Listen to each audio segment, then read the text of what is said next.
Assalamu alaikum friends, how are you everyone? Today we will know a story about Angela Tom in Istanbul. Meet Me in Istanbul is a gripping misery thriller Richard Chisholm.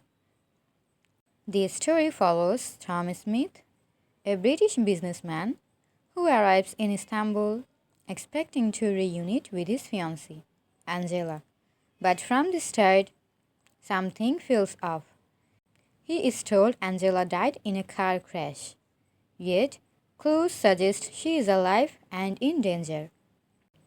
The writing is simple and ideal for English learners, but the misery keeps readers hooked till the last page. Set against the vibrant backdrop of Istanbul, this book blends romance, danger, and detective work in under 50 pages. Chapter 1 Journey to Istanbul. It is early morning on a sunny spring day in April. Heathrow Airport, London, is busy as usual. Hundreds of people are arriving, leaving, or waiting for planes. In the departure lounge of Terminal 1, a man is sitting reading a newspaper. He does not like airports. There are too many people and he is always nervous when he flies. He looks at his watch impatiently. Then he hears the announcement over the loudspeakers. British Airways announced the departure of flight BE570 for Istanbul. Will passengers please proceed to gate 16 for boarding? Tom Smith picks up his suitcase and walks towards gate 16. 20 minutes later, the plane is preparing to leave. It moves slowly across the airport to runway number 2. Tom is sitting, looking out of the window.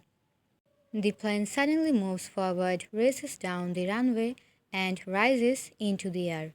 Tom looks down at the houses and roads far below and smiles. London is behind him. Now he is on his way to Istanbul. Tom relaxed and took a letter from his pocket. My dear Tom, thank you for your letter. I'm so happy that you can come and visit me for a holiday. Life here in Istanbul is very interesting. I'm enjoying my work, but I miss you very much. It will be wonderful to see you again. I'm sure we will have a very nice holiday. Spring is here, and the weather is beautiful. I have to work on Monday, 14th of April, the day you arrive. So I can't come to the airport to meet you. But you can take a taxi from the air terminal to Taksim Square. That's in the center of the new part of the city. There's a big hotel called the Park Hotel near the square. I will meet you there at 5 o'clock. We will meet in the American bar. The view over the city is beautiful. I can't wait to see you again, Tom. I have so much to tell you.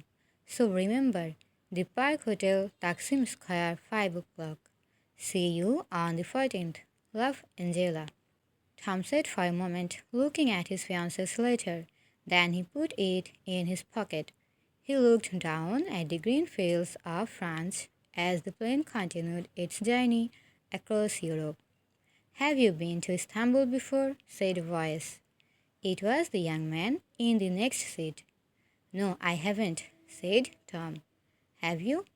The man smiled. My home is in Istanbul. I'm studying in London at the moment. I'm going home for a holiday. Really? Said Tom. Where are you studying? At London University. The two men sat talking as the stewardesses began serving lunch. The young man told Tom his name was Kamal. His parents had a shop in Istanbul. Are you meeting someone in Istanbul? Kamal asked. My fiancée, said Tom. She is working in Istanbul. That's interesting. How long has she been there? She went to Istanbul 2 months ago. She works for a small company which is starting to export to England. She is making the arrangements. Exporting always seems so difficult, said Kamal. It seems difficult, Tom agreed. But that's Angela's job. She is an expert in importing and exporting. Her father has an import-export agency in London, and she has worked for him for some years. She has almost completed her work in Istanbul now. The company has already started to send goods to England. She will be coming back to London soon. What kind of goods do they export? Asked Kamal. All kinds of things: brass ornaments, coffee pots, trays, leather, and onyx articles.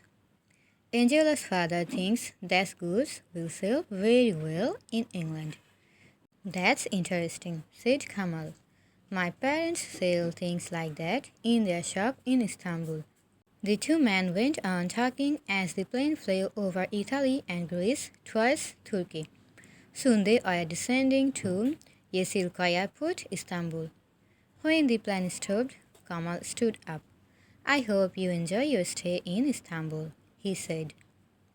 Here's my telephone number. If you need anything, phone me. I live in Sicily. It's not far from the center of the city. Thanks, Kamal. That's very kind of you. Not at all, replied Kamal. Nice to meet you. And now, goodbye. Tom went through customs and immigration and walked towards the airport exit. Chapter 2: The American Bar. A bus for the city air terminal was waiting outside the airport. Tom got in and sat down beside the window. Other passengers got on and the bus left the airport and drove towards Istanbul. Soon they were driving past the houses and apartment blocks near the city. Then they passed the old city walls. Tom felt excited and looked at everything. He saw beautiful old mosques and street markets. The bus was now approaching the center of old Istanbul. It stopped at some traffic lights. A car stopped beside the bus. The door opened and a woman got out. Two men were with her. Suddenly Tom jumped to his feet. It was Angela. Angela? Tom shouted. Angela, here, it's me, Tom. He knocked on the bus window.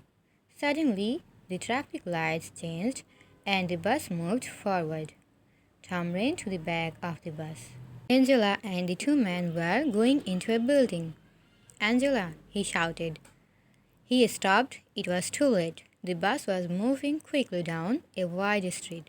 The passengers were looking at Tom and he suddenly felt foolish.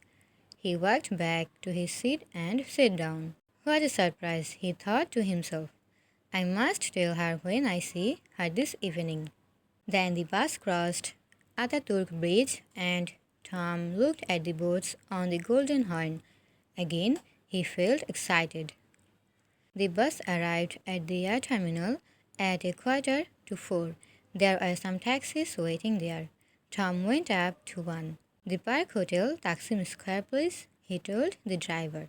English? You come with me, I take you quickly. At 4:15, the taxi arrived in the square. Here you are, sir, the Park Hotel. Thank you, said Tom, and paid the driver. Tom went into the hotel. He found the American bar and sat down at a table on the terrace. A waiter came out. A beer, please, said Tom. He sat in the afternoon sunshine and looked down over the city of Istanbul. The view was very beautiful. He was looking at the sea. The Bosphorus was full of ships. There are very big ships going to Russia and little sailing ships. In the distance, he could see the mosque and palaces of old Istanbul. How beautiful and how exciting. Tom looked at his watch. It was nearly 5 o'clock. He got up and walked up to the hotel entrance. There are lots of people going in and out of the hotel, but he did not see Angela anywhere. He went back to the bar and ordered another beer. Come on, Angela, Tom said to himself. Don't be late. Just inside the American bar, a man in a grey raincoat was sitting at a table. He was drinking coffee and smoking cheap cigarettes. A newspaper lay open on the table in front of him, and from time to time he looked at it. But the man wasn't reading the newspaper. He was watching Tom. It was now 5:20. Tom sat in the evening sunshine. He looked at his watch again and waited. 5:30, 5:45. It was getting dark. He looked at the lights on the Bosphorus. Strange, thought Tom. Angela isn't usually late. Tom sat at the table on the terrace of the American bar. Waiting for his fiancée, he waited and waited.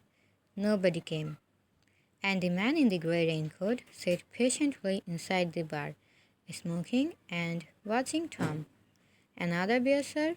asked the waiter. "No. Bring me black coffee, please. Have you a telephone?" "Yes, sir, inside." Tom went into the hotel. There was a telephone beside the reception. Tom dialed Angela's number. The phone rang and rang, but nobody answered it. He put the phone down and turned towards the reception desk. "Excuse me," he asked the receptionist. "Kamarut Sokak. Do you know where it is?" "Yes, it's very near. Go out of the hotel entrance and turn right, walk along the street, and Kamarut Sokak is fourth on the right." "Thank you," said Tom. Tom went back to the bar. He drank his coffee and paid for his drinks. It was now after 8 o'clock. Tom picked up his suitcase and left the hotel. Inside the bar, the man in the grey raincoat stood up and picked up his newspaper. He put some money on the table and walked out into the street.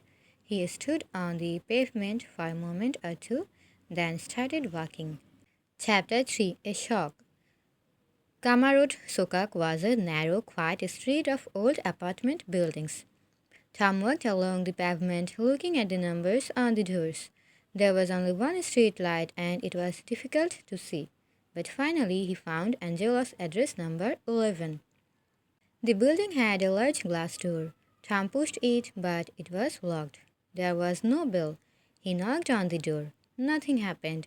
He knocked again, louder this time, and listened. Silence.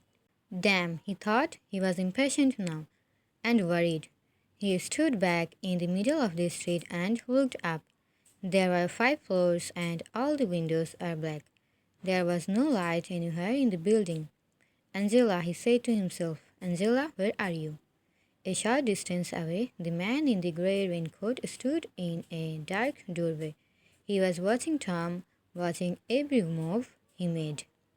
Tom did not know what to do. He knocked once more on the glass door. Again nothing happened. Finally, he picked up his suitcase with a last look at the building. He turned and started walking back towards Taksim Square. "Tom Smith," he thought to himself as he walked, "you need a hot bath and a good sleep. Then you can decide what to do." The Park Hotel was expensive, but Tom remembered seeing 1 or 2 small hotels near Taksim Square. Finally, he was standing outside the Akara Hotel. He went in. "Good evening," he said to the women at reception. "I'd like a single room, please." The women nodded. "We have a nice room upstairs. Come, I will show you." They went upstairs and she opened a door. "Very nice room," she said. It was small, but it was clean and it looked comfortable. "I will take it," he said, and gave the woman his passport. "The bathroom is along the corridor," she said. "Breakfast is from 8 to 10 o'clock. Good night." Tom put his case down and sat on the bed. He suddenly felt very tired and unhappy. He was not having a good dinner in a nice restaurant. He was not sitting with the women he loved. He was sitting alone in a cheap hotel in a strange city. For a long time he sat on the bed thinking, "But I saw Angela. I saw her from the bus." Finally he stood up. "Okay," he thought. "Tomorrow morning I will go to Angela's office and find out what has happened. There's a very simple explanation. I'm sure I will find out tomorrow." He had a hot bath and got into bed. He was very tired after his long journey and soon fell asleep. The man in the grey raincoat walked across Taksim Square. There was a telephone kiosk in the center. He dialed a number and waited. Then he spoke. He is in the Ankara Hotel, the man said. He waited at the Park Hotel and then he went to the girl's flat. Now he is in the Ankara Hotel. Yes, of course. I will. He put down the phone and left the kiosk. The next morning, Tom felt much better. He had breakfast, then took a taxi to the office where Angela worked. The taxi drove through the busy streets and crossed the Galata Bridge into the old city. Finally, it turned into a small street near the railway station. It was a narrow street of shops, small businesses, and workshops. The taxi stopped in front of a grey building. F. Karamian and Co. Export-Import Agency, said the sign above the door. Tom pushed open the door and went in. A secretary was typing at the reception desk. She looked up as Tom came in. "Good morning," she smiled. "Good morning," said Tom. "My name's Tom Smith. I'm looking for Angela Thompson. She is my fiancée. I arrived in Istanbul last night and waited for her, but she did not." The secretary was staring at him. She stood up. "Wait a moment, please, Mr. Smith." She hurried over to a door marked "Office" and went inside. Tom could hear her talking to someone. The door opened and a man came out. He looked very serious. "Mr. Smith, my name is Dunya. Please come in." Tom went into the office. "Please sit down, Mr. Smith," said Dunya. "Look, I don't know how to tell you this, Mr. Smith. I have some very bad news for you. I'm very sorry indeed, but Miss Thompson, your fiancée, is dead." Chapter 4. I saw her. "Drink this, Mr. Smith," said Mr. Dunya. He handed Tom a glass of strong brandy. Tom sat shocked, white-faced, unable to speak. He drank the brandy slowly. How did it happen?" he asked. "A car accident. Miss Thompson was driving along a dangerous road. No one knows what happened. Her car went off the road and fell down the hillside." "Yesterday evening?" Tom asked. "I beg your pardon? The accident, it happened yesterday evening?" Mr. Dunya looked at him. "Mr. Smith, the accident happened a week ago. Last Sunday, to be exact. She had been away to Bursa for the weekend and—" "But that's impossible," said Tom. "I saw Angela yesterday." "Yesterday?" "Yes, I was on the airport bus, coming into Istanbul. I saw her in the street." "I'm terribly sorry, Mr. Smith, but you are making a mistake." "No, I tell you, I saw her." "Mr. Smith," Dunya said patiently, "Istanbul is a big city. There must be hundreds of women here who look like your fiancée." Tom said nothing. "The British consulate were very helpful," continued Mr. Dunya. "They made all the arrangements for the funeral. It was on Wednesday." "Have her parents been told about this?" Tom asked. "That's a problem, I'm afraid. Her parents are on holiday in France. The British and French police are trying to contact them." "So, they don't know yet," said Tom quietly. "No, they don't, I'm afraid." There was a long silence. "Can I have another brandy, please?" asked Tom. "Of course." Tom tried hard to think clearly. "I thought I saw her yesterday," he said softly. "I understand, Mr. Smith. It's a great shock. A terrible tragedy for you, for all of us." After a pause, Dunya asked, "What will you do now, Mr. Smith? Is there anything I can do to help?" "I'm not sure," said Tom. "I need some time to think. I don't know what to do." "Do you know anyone in Istanbul?" Suddenly Tom remembered Kamal. Yes, I have friends. Don't worry. Look, Mr. Dunya, I can't decide anything now. I think I will stay in Istanbul for a day or two. I would like to visit the consulate and maybe the police." Mr. Dunya opened a drawer in his desk and took out a card. He wrote on it and handed the card to Tom. "I have written down the telephone number of Mr. David Pennington. He is the man in the consulate who made the arrangements for the funeral. The other number is my office telephone number. Contact me if you need anything. I'm here during the day." Tom stood up. I must go now, he said. Thank you. You have been most kind. Mr. Dunya walked with him to the door. Well, Mr. Smith, once again, I'm terribly sorry. You know, I was so sure I saw her, Tom said. I understand, replied Dunya. It's a terrible shock. The two men shook hands. Remember, come here any time if you need anything, said Mr. Dunya. Goodbye now. Goodbye, said Tom, and walked out into the street. Mr. Dunya turned and walked back into his office. He closed the door carefully and sat down at his desk. For a few minutes he sat thinking. Then he picked up the telephone. Tom walked slowly through the crowded streets of old Istanbul. The streets were busy and full of interesting people, shops, and cafes. But Tom did not see any of those things. He was not interested in Istanbul. He was not a tourist anymore. Tom was thinking of Angela. He remembered the journey on the bus from the airport. He was sure he had seen Angela. She had been there on the pavement, getting out of a car. But Dunya said it was not Angela. Angela was dead. She had died a week ago. Tom walked through the streets of the city. He walked through the grand bazaar. He walked on through narrow old streets. He didn't know where he was or what time it was. He thought about Angela. He thought again about his journey on the bus from the airport. Again and again he thought about it, and again he saw his fiancée. Then he stopped walking and stood for a moment on the pavement. He was standing on a street beside the sea. Angela isn't dead, he thought. I saw her. He looked in his pocket and found Kamal's telephone number. He walked quickly across the street to a cafe. He went inside to the telephone. Hello, Kamal. Hello, it's me, Tom. Remember? Yes, fine, thanks. Listen, remember, you said I could phone you if I needed anything? Well, something has happened. Can we meet somewhere? Chapter 5. A disappointing day. So, said Kamal, you really think you saw her, do you? Kamal and Tom were sitting in the American bar at the Park Hotel. Tom thought carefully for a moment before answering. Yes, he said slowly. Yes, I do. You probably think I imagined it. I understand that, but I'm convinced I saw her, that's all. Kamal nodded. I can't stop thinking about yesterday, Tom continued.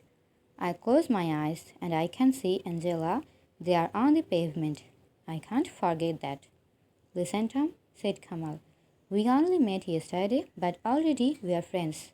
You are in my country, you are my friend, and you need help. If you think you saw Angela, that's enough for me. I believe you. Now, we have to decide what to do. There are two things I want to do as soon as possible, said Tom.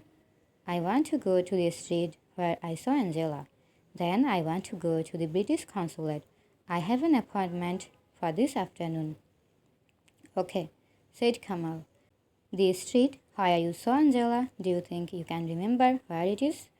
No problem, said Tom. We can drive along the same road as the airport bus. I'm sure I will remember it. And what do you think you will find there? I'm not sure, but she was going into a building with two men. At least we can find the building. Maybe that will tell us something. Okay, said Kamal. My car is outside. Let's go. Tom and Kamal were driving through the city. It was a wide street, said Tom. We came to a roundabout after the traffic lights. We turned left and then we passed an old aqueduct. Aksare, said Kamal. It's near here. Kamal drove over Ataturk Bridge. After a few minutes, they saw the old aqueduct. Then they came to a large roundabout and turned right. This is it, said Tom. It's somewhere near here. They are approaching some traffic lights. Tom looked out of the window at the buildings on the left. No, he said, not here. They drove on to the next traffic lights. This is it, said Tom. This is the place. Kamal stopped the car. You get out, I will find a parking place. Tom got out and looked around him. He was in a wide street of shops and offices. A newspaper kiosk, a travel agency, he remembered them from the day before. He stood looking at the buildings opposite until Kamal arrived. Tom pointed across the street to the entrance to an office building. "That's it, I think," he said. They crossed the street and looked at the nameplate beside the entrance to the office block. There were many names there: a lawyer, a dentist, a doctor, and many other offices. Tom stood looking at the names for a few moments. "Well," he said finally, "I'm sure she went into this building. But which office was she going to? Was she going to see a lawyer, or a dentist, or a doctor? How do you begin to find out?" Kamal took his arm gently, and they walked slowly back to the car. "Listen, Tom," he said, "you are going too fast. You can't expect to find out everything immediately. Wait until you see the man at the consulate. After that, we will think about it. Then we can decide what to do. We know she was going into that building. That's something anyway. Now look, it's lunchtime. You must be hungry. I know a good restaurant near here." "You are right," said Tom. "We have to be patient." Chapter 6: Visit to the Consulate. After lunch, Kamal drove Tom to the British Consulate in Mesrutiyet Street. He stopped the car at the gate. "Well, good luck," he said. "I will wait for you." Tom opened the car door. "It's very good of you to help me like this, Kamal. Thanks very much." "Not at all," said Kamal. "See you later." Tom went through the consulate gates. The old consulate, with beautiful gardens round it, looked like a palace. Tom pushed the big door open and went in. "I would like to see Mr. David Pennington, please," he said at the reception desk. "My name's Tom Smith. I have an appointment." After a few minutes, a tall man wearing glasses came to meet him.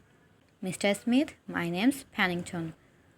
"How do you do?" said the man, holding out his hand. Tom shook Mr. Pennington's hand. "How do you do?" he replied.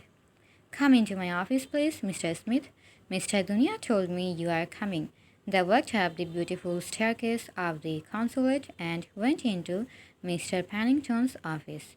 "Sit down, please," said Mr. Pennington. "Mr. Smith, I'm very sorry about your fiancée. It was a great tragedy.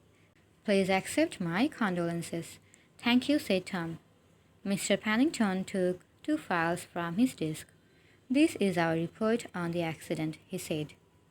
"And this is the police report. I can give you copies of this, but perhaps you would like to ask me some questions first." Tom thought for a moment. "Mr. Pennington," he said, "I think I saw Angela yesterday." Pennington stared at Tom. There was silence in the room. Pennington looked down at his desk. Then he looked at Tom again. Tom was able to hear the noise of the traffic in the street outside the gardens. For a long time, Pennington said nothing. At last he spoke. "Mr. Smith," he said, "I don't think you fully understand your fiancée." "I know," Tom interrupted. "Angela was killed in a road accident last weekend. Her funeral was last Wednesday. Mr. Dunya told me that this morning. But I'm telling you, I saw her yesterday. Mr. Smith, I think you should read these reports carefully before you say anything more." He passed the files over to Tom. "Can I get you a cup of tea or something?" "A cup of tea would be nice, thank you." Pennington left the office. He came back a few minutes later with some tea. There was silence in the room while Tom read the reports. Presently he looked up. After the accident, Tom asked Pennington, "How did they identify the body?" "That was difficult," said Pennington. "As you know, the accident happened on a dangerous road about 200 kilometers from here. Your fiancé's car crashed through a wall by the side of the road and fell down the hillside. The car burst into flames and was completely burned out. The body was very badly burned, so identification was difficult. But the police found your fiancé's handbag lying near the car. Her passport and papers were in the handbag. The police found out that the car was owned by a car hire company. Miss Thompson had hired by the car for the weekend. What about Angela's parents? Tom asked. I'm afraid her parents don't know about the accident yet. They are on a camping holiday in France. The police are trying to contact them. What was she doing on that dangerous road? She spent the weekend in Bursa, sightseeing. It's a very interesting old town. She was on her way back to Istanbul. Tom thought for a moment. And are the police quite satisfied? Tom asked. Yes, said Pennington. The police are convinced that it was an accident. The file is closed. And you people at the consulate, said Tom quietly, are you satisfied? For a moment, Pennington said nothing. Yes, Mr. Smith, we are, he said. Our job, among other things, is to look after British citizens in Turkey. We have looked into this matter very carefully, and we are satisfied that it was an accident. Tom said nothing. I really am very sorry, Pennington went on. I understand how you must feel. You have had a terrible shock. My advice to you now is to leave Istanbul. There is nothing you can do here. I'm beginning to think you are right, said Tom. Perhaps I should go home. You know, I really thought I saw Angela, but now. Where are you staying? Asked Pennington. The Akara Hotel, near Taksim Square. Will you be all right? Do you know anyone here? I'm all right, thank you. I have a friend here. Well, Mr. Smith, please think carefully about what I have said. I hope you will take my advice. If you need anything before you leave, contact me. I will be glad to help you. Thank you, said Tom. Standing up, thank you for all you have done. Not at all, said Pennington. I'm sorry your visit to Istanbul wasn't a happier one. Have a good journey home. Goodbye. The two men shook hands and Tom left the consulate. Chapter 7. The Man in the Grey Raincoat. Kamal was waiting in the car outside the consulate gates. What did he say? Kamal asked, as Tom got in the car. The same as Dunya, Tom replied. It was an accident, Angela said. The file is closed. Kamal started the car and drove away from the consulate. Mr. Pennington advised me to go back to London, Tom continued. I'm beginning to think he is right. Kamal said nothing. The police think Angela is dead, and the police at the consulate do too. I'm the only person who doesn't think she is dead. So, what am I going to do? Stay here in Istanbul? Go home? Really, I just don't know. Now, wait a minute. Wait a minute, Tom, said Kamal. How long have you been in Istanbul? Not very long. You have been here less than 24 hours. And what has happened to you in this time? You have had a terrible shock. You have been told that your fiancée was killed in an accident a week ago. But you are sure you saw her from the bus last night. So now you are confused and you don't know what to do. That's right, isn't it? Tom nodded his head slowly in agreement. Well, I will tell you what you are going to do, Kamal went on. You are going to come with me to the Topkapi Palace. We can walk through the beautiful gardens there and think about everything carefully. Then we can decide what to do next. Tom smiled. You are right, of course. It has been a difficult day. Exactly, said Kamal. Now it's time to relax a little. They are driving down narrow streets to the Golden Horn. This is the Galata Bridge. It crosses the Golden Horn, said Kamal. Look, isn't it beautiful? They drove slowly across the bridge in the bright sunlight. It is beautiful, said Tom. It is beautiful, said Tom, looking out across the Bosphorus. Very beautiful. They continued across the bridge, turned left, and drove past the railway station. A few minutes later, they came to Santa Sofia, one of the oldest and most beautiful buildings in Istanbul. It was once a church, then a mosque, and now it's a museum. We will leave the car here, said Kamal. First, I'm going to show you the palace of Topkapi. They got out of the car in a large park. They are standing in front of the first gate of the palace. The sultans of Turkey used to live in Topkapi Palace. Kamal and Tom bought an entrance ticket. They walked through the gate into the gardens of the palace. This is the first courtyard of the palace, went on Kamal. Over there are the royal kitchens, and over there are the harem. That's part of the palace where the women lived.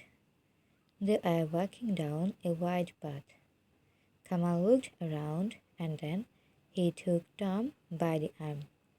Walk a little faster, he said quietly. Tom saw that there was a strange look on Kamal's face. Is anything wrong? He asked. Keep walking, said Kamal, and don't look back. They walked across the courtyard towards the second gate of the palace. Kamal, what's wrong? Said Tom quietly. Someone is following us, answered Kamal. Someone following us? Said Tom. What do you mean? There's a man in a grey raincoat walking behind us. I saw him when we came into the palace. I wasn't sure at first, but I'm sure now. They walked on and then ran through the second gateway. Kamal looked back. The man was still following them. This way quickly. Kamal led Tom to the entrance of the treasury. Inside, it was very crowded, and it was also dark after the bright sunshine. We are going to separate now, said Kamal. The man won't be able to follow both of us. You take a taxi back to your hotel. Have you got some money? Yes, said Tom. Right. I will phone you this evening. What are you going to do? Asked Tom. I'm going back to my car. Be careful, said Tom. You too, said Kamal. See you later. Chapter 8. A surprise phone call. It was 7 o'clock when Tom arrived in Taksim Square.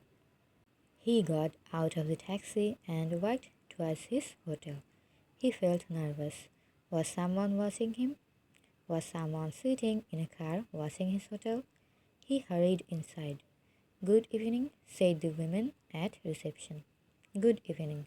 He took his room key and went upstairs. He locked his door, took off his shoes, and lay down on the bed. He felt tired, but nervous and excited at the same time. For a long time, he lay on the bed, listening to the noises in the street outside, and thinking about one person, Angela. The phone rang. It rang loudly, and Tom jumped nervously. Kamal, he thought, and picked up the receiver. Yes? This is reception, Mr. Smith. I have a call for you. Thank you, said Tom. Hello? Is that Tom Smith? It was a woman's voice. Yes? Who is that? Tom asked. His heart was beating fast. You don't know me, Mr. Smith, but I'm a friend of Angela's. I have something to tell you. Can we meet somewhere? Who are you? My name's Julie. As I said, I'm a friend of Angela's. Listen, I don't want to talk on the phone. Can we meet somewhere? Yes, yes, sure, said Tom, thinking quickly. Do you know the American bar at the Park Hotel? I know it. I will be there in 20 minutes. There was a click and then there was silence. Tom put the phone down and jumped to his feet. I must tell Kamal, he said to himself. He picked up the phone. Reception, can I have Istanbul 368245? Tom waited impatiently. Sorry, sir, there's no answer, said the woman at reception. Okay, I will try later. Tom put the phone down and left the room. There were only a few people in the American bar when Tom went in. He sat down at a table by the window. From there, he could see everyone who came through the door. Tom sat drinking a beer and watching the door. Who was Julie? What did she want? Tom would soon find out. A girl came in a few minutes later. She had long blonde hair and was wearing jeans. The girl looked around the bar, then walked over to Tom's table. Hi, she said. I'm Julie. Hello, he said. I'm Tom. please sit down? He sat down. The waiter came over. Would you like a drink? Said Tom. A coffee, please? He said. The waiter nodded and left. So you are Tom? Julie said. You look just like your photograph. Angela showed me a picture of you. But how did you find me? Tom asked. I went to the British consulate today, Julie explained. I spoke to Mr. Pennington. He told me the name of your hotel. I knew you were coming to Istanbul and I wanted to speak to you. He looked around nervously. Listen, Tom, she went on. There's something strange going on.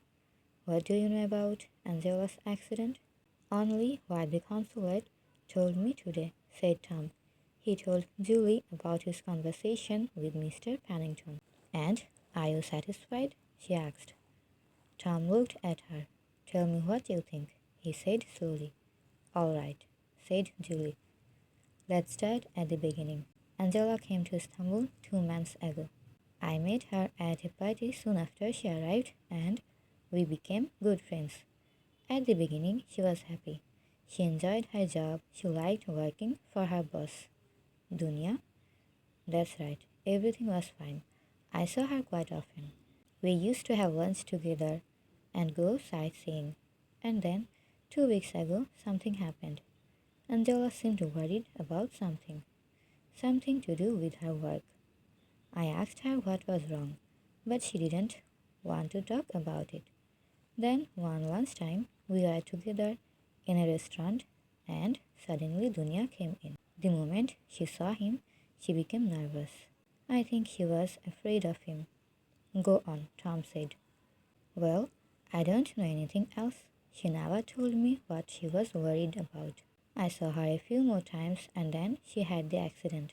She looked at Tom. But it is strange, isn't it? Julie went on. She was worried about something, her job or her boss or something else. But she wouldn't talk about it. And then she had an accident. She stopped. That's all, she said. That's what I wanted to tell you. Tom leaned across the table. Shall I tell you something? He said quietly. Yesterday on the way into Istanbul, I saw her. Julie stared at him. Where? She asked. I was in the airport bus coming into the city. We are in Millet Street near Aksarayı.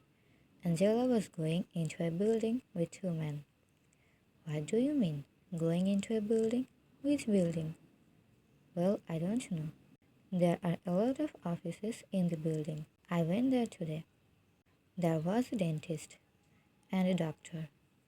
Doctor, said Julie. That's interesting. What do you mean? Angela had a virus 2 weeks ago.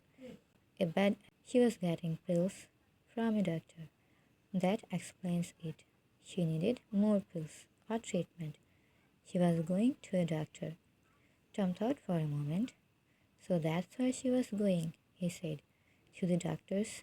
Maybe I can go and ask the doctor a few questions. Julie looked worried. Be careful, Tom, she said. What do you mean? Just be careful, she repeated. Something strange is happening. It could be dangerous for you if you ask too many questions. Okay, said Tom. But I'm sure Angela is in this city somewhere. She is in trouble. The police and the consulate say she is dead. So they won't help. But I think she is alive. She is in Istanbul somewhere. And I'm not leaving until I find her. Chapter 9. Goodbye, Mr. Dunya. Later that evening, Tom phoned Kamal. He told him about his meeting with Julie. Kamal listened while Tom explained what had happened. Okay, he said. When Tom had finished, listen, I think I understand what's happening. Angela was working for Dunya, right? Yes. And then she was worried about something. Something at work, right? Yes. Okay, and then she had her accident. But it wasn't an accident. Tom, you know what I think? I think Angela is alive. She is here somewhere in Istanbul. Dunya is holding her prisoner. What? Think about it, Tom. Angela was worried about something at work. We think it was something to do with Dunya and his export business, and now she has disappeared. But she isn't dead. There was no car accident. Dunya is holding her prisoner. I'm sure of it. But, began Tom, I don't. Listen, Tom, continued Kamal. What about the man in the Topkapi Palace today? The man who followed us? You know what I think, Tom? I think Dunya and his friends have been watching you since you arrived in Istanbul. They know where you are staying. They know you went to the consulate, and that's how they followed us to the palace today. They know everything about you, Tom. Oh God, said Tom quietly. My God, Kamal, I think you are right. You must be right. But what are we going to do now? I will tell you, said Kamal. They know where you are staying, and they know you are looking for Angela. That's why they are watching you. They want to find out what you do next. Well, I will tell you what you are going to do next. You are going to leave Istanbul. Now listen. Next morning, Tom checked out of his hotel. Thank you, he said to the receptionist, and goodbye. Leaving Istanbul? Yes, I'm going home. Goodbye, sir. Have a journey. Have a good journey. Tom took a taxi to Dunya's office. The driver stopped outside. Wait here, please, said Tom. I will be back in a few minutes. He went into the office. Good morning, he said to the secretary. Is Mr. Dunya here? I have come to say goodbye. She went to the office. Mr. Dunya came out. Ah, Mr. Smith. Good morning, Mr. Dunya. I have come to say goodbye. Leaving so soon? Yes. I went to the British consulate yesterday and spoke to Mr. Pennington. It seems there's nothing I can do there. I'm going back to London. Thank you for your help. You are welcome, Mr. Smith. Once again, I'm very sorry about your fiancé. I'm sorry your visit to Istanbul wasn't a happy one. Thank you and goodbye. My plane leaves at midday. At midday? I see. Goodbye, Mr. Smith. Have a good journey. The two men shook hands. Tom turned and left the office. His taxi was waiting. The airport, please, he said as he got in. The taxi moved off. Another car, parked 20 meters away, moved away from the pavement and started following. At the airport, Tom walked over to the British Airways desk.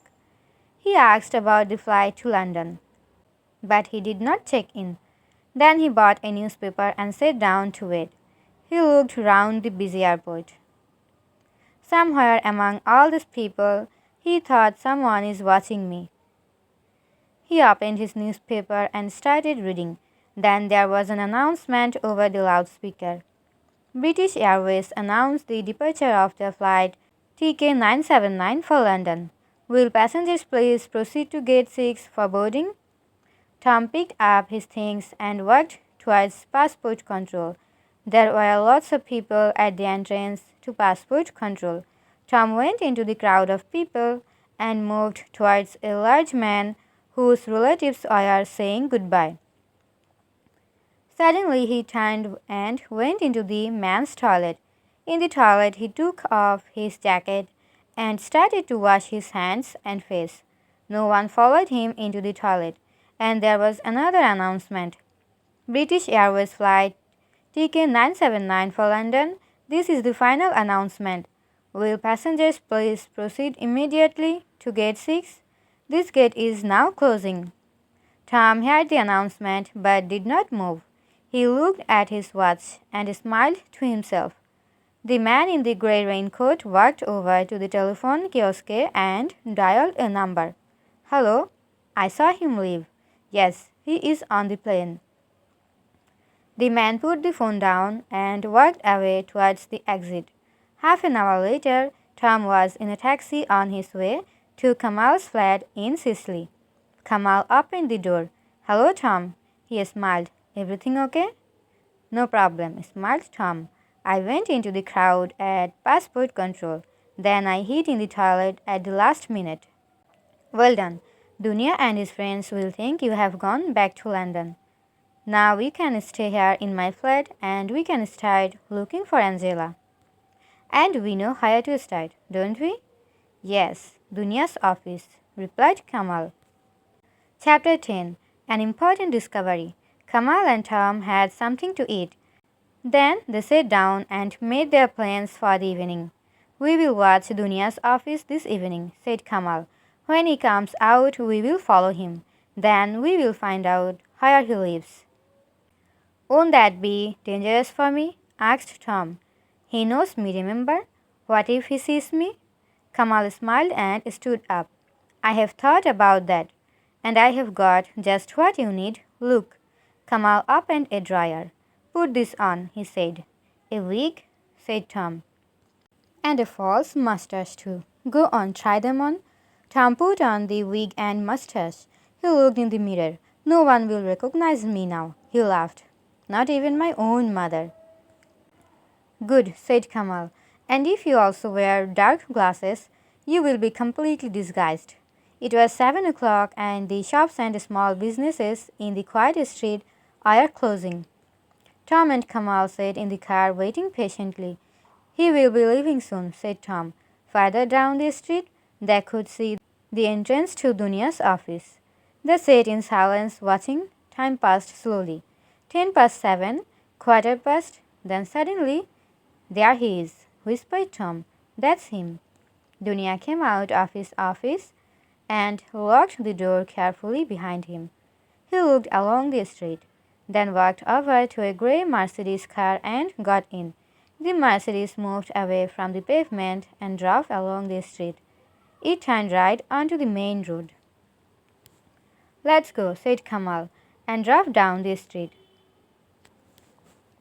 They turned right, following the Mercedes. The main road was busy and they drove along in the traffic. There it is, said Kamal, about 50 meters away in front of that taxi. Careful, said Tom. Don't drive too close. Stay behind the taxi. They drove along the main road, watching the Mercedes. He is turning left. Okay. Tom and Kamal followed. They are now driving along the wide street beside the sea. For 20 minutes they drove towards the suburbs of the city. Now they are outside the city center and the traffic was moving faster. The Mercedes turned off the main road. Slow down, said Tom. You are too near. They slowed down until the Mercedes had turned the corner, then drove faster. When they turned the corner, the road was empty. Damn, said Kamal, and drove faster. They crossed another side street and looked quickly right and left. Left, said Tom. There he is. They turned and drove along a quiet street of private villas. This was the most dangerous part because there was not much traffic. If Dunia looked around now, he would see that someone was following him. He is stopping, said Kamal, as he saw the Mercedes brake lights going on. Kamal drove slowly. The Mercedes was now 50 meters in front of them. He is turning, said Kamal. The Mercedes turned off the street and drove through the gates of a large villa. The villa was surrounded by trees and bushes. Already the gates are closing behind it as the Mercedes drove up to the house. Tom and Kamal drove past the closed gate and continued along the street. Well, said Tom, that's where Dunia lives. That's a start, said Kamal. Come on, let's go home now. Back in Kamal's flat, they discussed what they had seen. I think that Angela is in the villa, said Tom. Kamal agreed. What do we do now? Asked Tom. We can't get into the villa. There are probably men guarding it. I agree, said Kamal. We think he is in the villa, but we can't get in there. It doesn't matter. The villa isn't important, said Tom. What do you mean? Think about it, Tom replied. Remember what Julie said. Angela was worried about something at work. She worked in the office. She never went to the villa. So what we are looking for is in the office. The villa isn't important. You are right, said Kamal. He stood up and walked over to the window. Listen, you have been inside the office. What's it like? When you go in the door, Tom told him, There's the window and a small reception desk. Then there's an office and a door to Dunia's private office at the back. Anything else? Tom tried to remember the inside of the office. Yes, he said. There's a door, another door at the back. Okay, said Kamal. They must have a workshop or a store through that door. That's where they will keep all the things they export. So somehow we have to have a look inside. Kamal thought for a moment. I have got an idea, he said suddenly. Dunia exports onyx ornaments to England. My parents sell things like that in their shop. So if I had a box of ornaments and I wanted to sell them very cheaply, who would buy them from me? Tom looked at him, then smiled. Dunya, he said. Exactly, smiled Kamal. Now let's think carefully. Chapter 11. A Clever Trick. Ibrahim Dunya was alone in his private office. He was working at his desk, finishing some paperwork. He always did his paperwork alone before going home. He looked at his watch. Another 10 minutes. Then he would be finished. There was a knock at the door. Dunya looked up from his papers. He didn't move. There was a knock at the door. Dunya looked up from his papers. He didn't move. There was another knock, louder this time. He put the papers in his desk and locked it. Then he got up and went out into the office. He could see a man outside, standing in the doorway. We are closed, he said, through the glass door. Come back tomorrow. I'm sorry, said the man. It's urgent, please. Dunya was annoyed. He unlocked the door and opened it. We are closed, can't you see? I'm very sorry to bother you, said Kamal, but I was hoping to find someone here. I have a problem. You see, I need some money quickly. I must have it tomorrow morning. Early, it's for well. It doesn't matter why I need the money. That's my problem. But I have some onyx ornaments to sell, and I heard you would be interested. He held out a beautiful onyx ashtray. Would you be interested in buying 50 of this? Dunya took the ashtray and looked at it carefully. Kamal could see he was interested. Very good quality, said Kamal. 50, did you say? That's right. They are in the car outside. How much do you want? Dunya asked. 15,000 lira for 50, said Kamal. That's too much, said Dunya. I will give you 5,000. Please, I need the money urgently, said Kamal. Then you will accept 5,000, said Dunya. Kamal looked disappointed. All right, he said. You can have them for 6,000 lira. They are in a big box in the car. Could you help me carry them? They are very heavy. Dunya went with him to the car. Together they carried the box into the office. This is really very kind of you, said Kamal. They are heavy. They carried the box to the back of the office. Kamal looked quietly at the door. Have you got a store somewhere? He asked. I'm sure you don't want the box in your office. Dunya thought for a moment. He looked at the large box in his small office and said, One moment. He took a key from his pocket and unlocked the door. They picked up the box and carried it through into the workshop. It was a long, wide room with windows on one side. There are a lot of articles in the room. Onyx tables, lamps, ornaments, brass, and leather articles. On a workbench, there are rows of tools and cutting equipment. This is fine, said Dunya. Put it down here. They put down the box.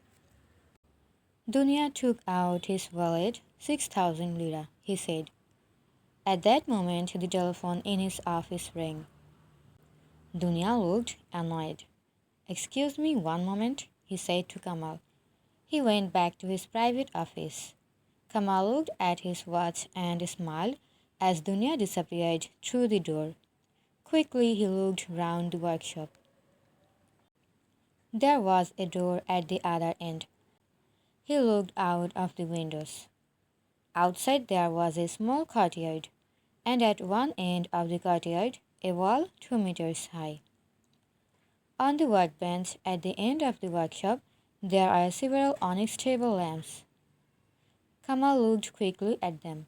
They had been cut in half with a cutting instrument. The inside had been removed.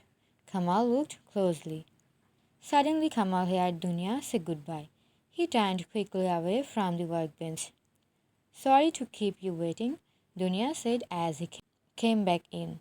Not at all, said Kamal. I can see you are a very busy man. Dunya counted out 6,000 lira. Thank you, said Kamal. I really need this money. Well, I won't take any more of your time. Dunya walked with him to the door into the street. Thanks again, said Kamal. Good night. Good night, said Dunya, and closed the door. Kamal went back to his car and drove home. Tom was waiting for him.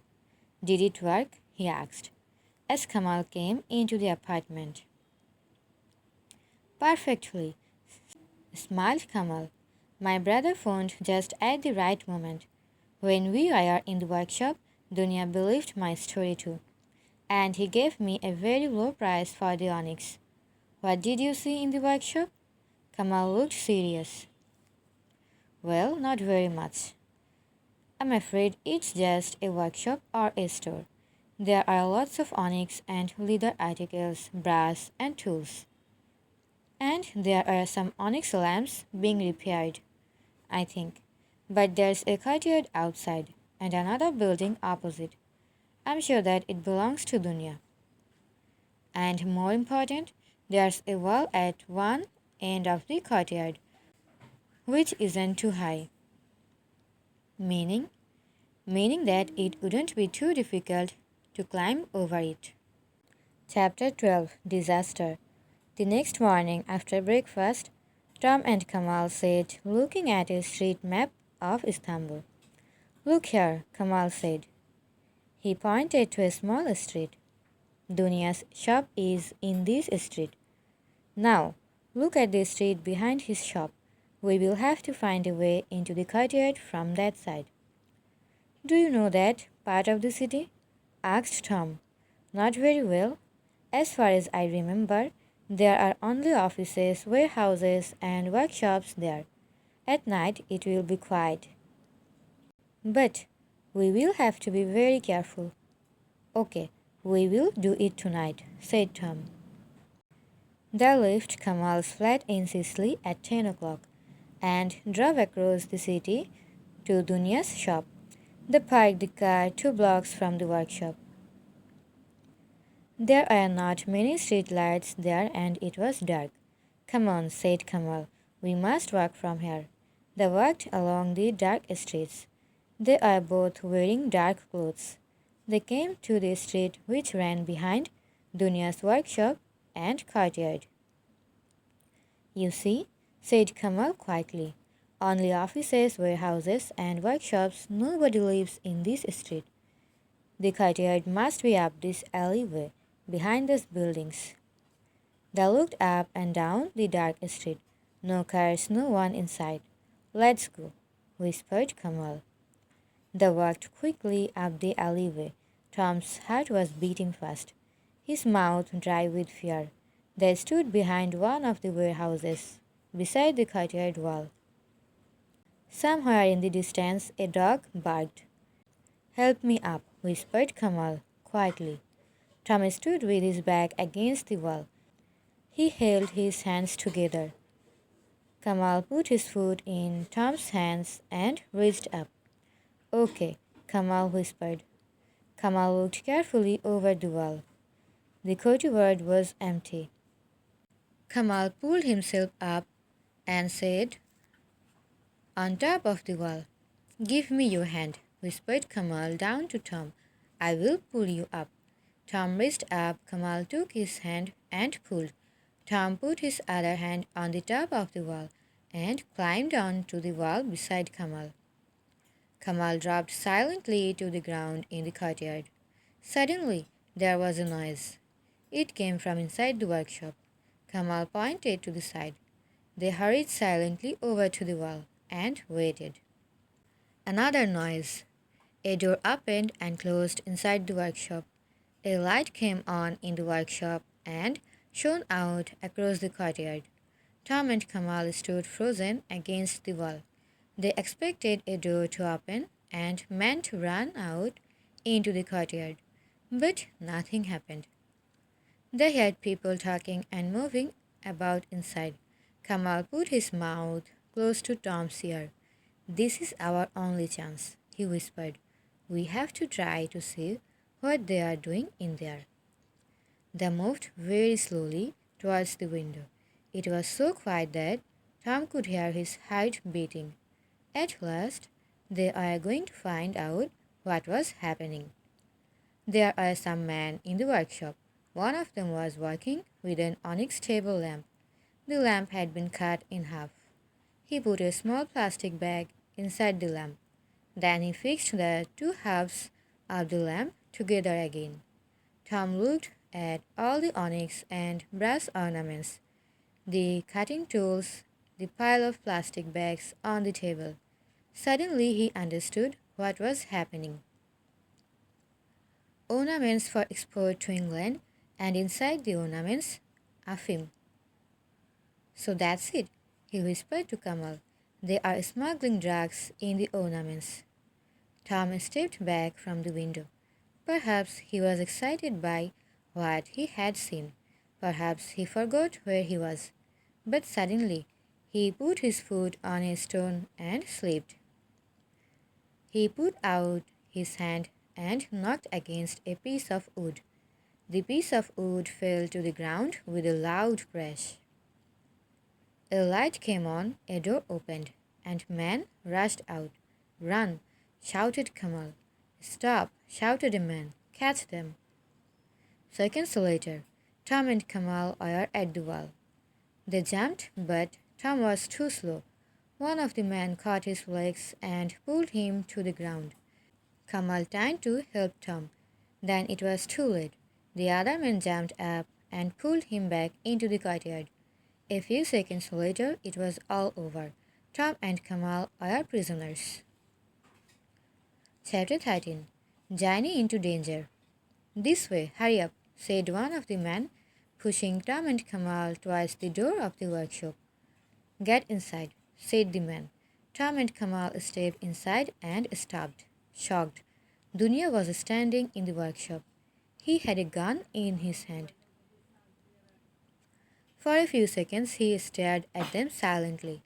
"Well, well," he said slowly. "Our friend the Englishman, very clever." "Oh yes, very clever. And you?" His face was red with anger as he looked at Kamal. He stepped forward and hit Kamal in the face. Tom moved forward. "Don't move, or I will kill you now," said Dunya. The gun was pointing at Tom. "Get over there." Tom and Kamal stood beside the workbench. Dunya looked at them both for a long moment. "So," he said finally, "you have seen all this?" He pointed to the plastic bags and the onyx ornaments. "Very clever of you. We should have killed the English girl before. Then this would never have happened." "Where is she?" asked Tom. "Where is Angela?" "Oh, don't worry about her. She's okay. Let's say she is a guest at my villa. You will be able to speak to her very soon. I'm sure you will have a lot to talk about before you all die." He laughed. A cold, cruel laugh. "Okay, let's go," said Dunya to his man. "We are taking these two with us." The man pushed Tom and Kamal out of the workshop and through the shop to the door. The Mercedes stood in the street. "Get inside," said Dunya. Tom looked up and down the street, but there was no one there to help them. "Don't try anything foolish, Englishman. You can't escape. Get in." Tom and Kamal sat in the back of the car, with a man on each side of them. The others got in the front. They drove away from the shop, turned onto the main road, and drove across the city towards the suburbs. "Take a look," said Dunya, smiling. "Istanbul by night. So many people, so much life. Take your last look at it." "You foolish young man," It's the last time you will see it. What? Began Tom. Has Angela got to do with this? We needed her at the beginning, replied Dunya. She was very useful. She helped us to arrange the export of the things to England. She didn't know anything about our other business. But one day, she left something in the office and came back for it in the evening. Most unfortunate for her. She saw what we were doing. After that, I could not let her go. Where is she? Asked Tom urgently. Ah, I'm not a cruel man, replied Dunya. I did not kill her. I have kept her in my villa. That's because you didn't know what to do, said Tom. Exactly. But we have no choice now. You know too much about us. What about the drugs when they arrive in Europe? Asked Tom. That's easy, replied Dunya. We have friends in England. The goods are delivered to dealers in England and our friends buy them. Your fiancé helped us a lot. I shall soon be rich, very rich. The Mercedes turned off the main road and drove along the small street towards Dunya's villa. The car drove in through the gates of the villa, up to the house. It stopped near the front door. It was a big villa with 3 floors. There are steps leading up to the front door. Out, said Dunya.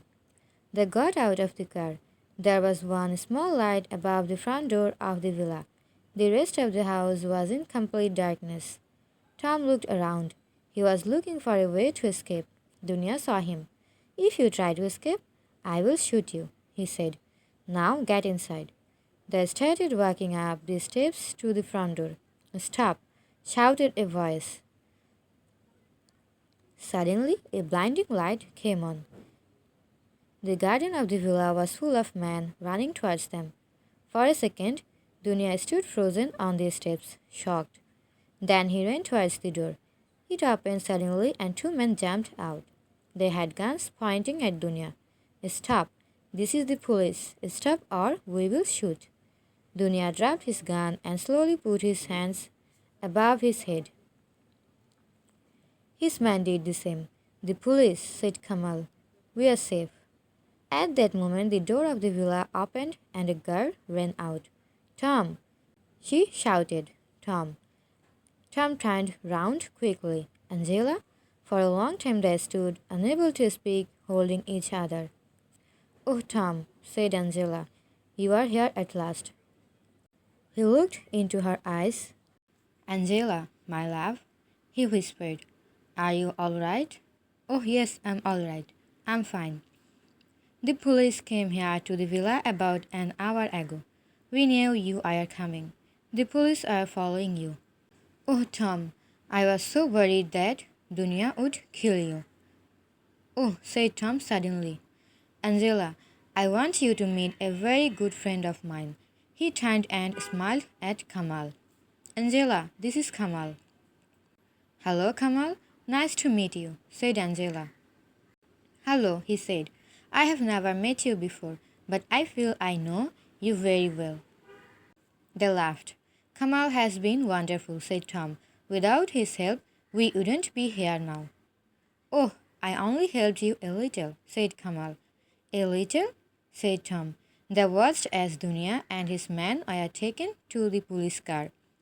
How did the police know what was happening? Asked Tom. At that moment, a car drove up to the villa. A man got out of the car and walked towards them. He smiled. Hello, Mr. Smith, he said. We meet again. Mr. Pennington? Smiled Tom. Chapter 14. Time for a holiday. Later that night, Tom, Kamal, and Angela are relaxing. They are sitting in Mr. Pennington's flat in the consulate building. David Pennington was telling them what had happened. Julie came to see me here at the consulate, he explained. She told me about her conversation with Tom. Then I was convinced that Tom's story was true. I contacted the Turkish police again. After that, I tried to contact you, Tom, but you had left your hotel. We thought you had gone back to England. No, smiled Tom. He looked at Angela. I had some urgent business here in Istanbul. They all laughed. How did they treat you in the villa? Asked Tom. They treated me very well, replied Angela. When my virus was very bad, they took me to the doctor. But I was terribly worried on the Monday you are arriving in Istanbul. Dunya knew you are coming because I had told him earlier. And I know he was going to send someone to follow you. I was terribly worried. They made a big mistake when they took you to the doctor, said Tom. If I had not seen you from the bus, don't, said Angela. Don't even think about it. What about the car accident? Said Kamal. How did they arrange that? I wonder whose body was in the burnt out car. There was silence while they thought about that. The police will have to find that out, said Pennington finally. It was a very clever plan of Dunya's, said Tom. Very clever. Yes, agreed Pennington. And drug smugglers like Dunya can make millions of pounds. Well, it's over now, said Angela. She turned to Tom. Do you remember the letter I wrote to you, Tom? I said that life here in Istanbul is very interesting. I was right, wasn't I? They all laughed. Yes, said Tom. A little bit too interesting for me. After all this, do you know what I want? What? I want a really dull, uninteresting holiday in Istanbul. That's all for today. Hope you have enjoyed this story. Thank you very much, everyone. Remember to comment, like, and subscribe.